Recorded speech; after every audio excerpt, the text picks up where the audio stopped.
അസ്സലാമു അലൈക്കും വറഹ്മത്തുള്ളാഹി വബറകാതുഹു. ഇബ്നു റജബ് അൽ ഹംബലി റഹിമഹുല്ല അദ്ദേഹത്തിന്റെ ലതായിഫുൽ മആരിഫ് എന്ന ഗ്രന്ഥത്തിൽ പറയുന്ന ഒരു കഥ നമുക്ക് കാണാം. മുൻഗാമികളിൽപ്പെട്ട ഒരു പണ്ഡിതൻ അങ്ങാടികളിലൂടെ നടന്നു പോകുമ്പോൾ അദ്ദേഹം ഒരു ശബ്ദം കേൾക്കുകയാണ്.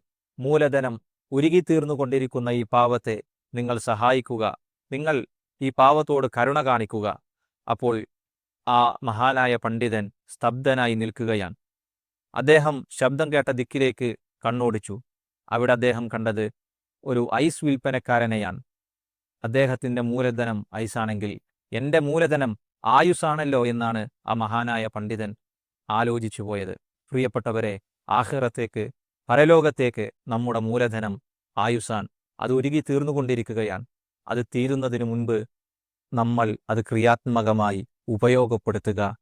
അല്ലാഹു സുബ്ഹാനഹു വ തആല അനുഗ്രഹിക്കുമാറാവട്ടെ. അസ്സലാമു അലൈക്കും വറഹ്മത്തുള്ളാഹി.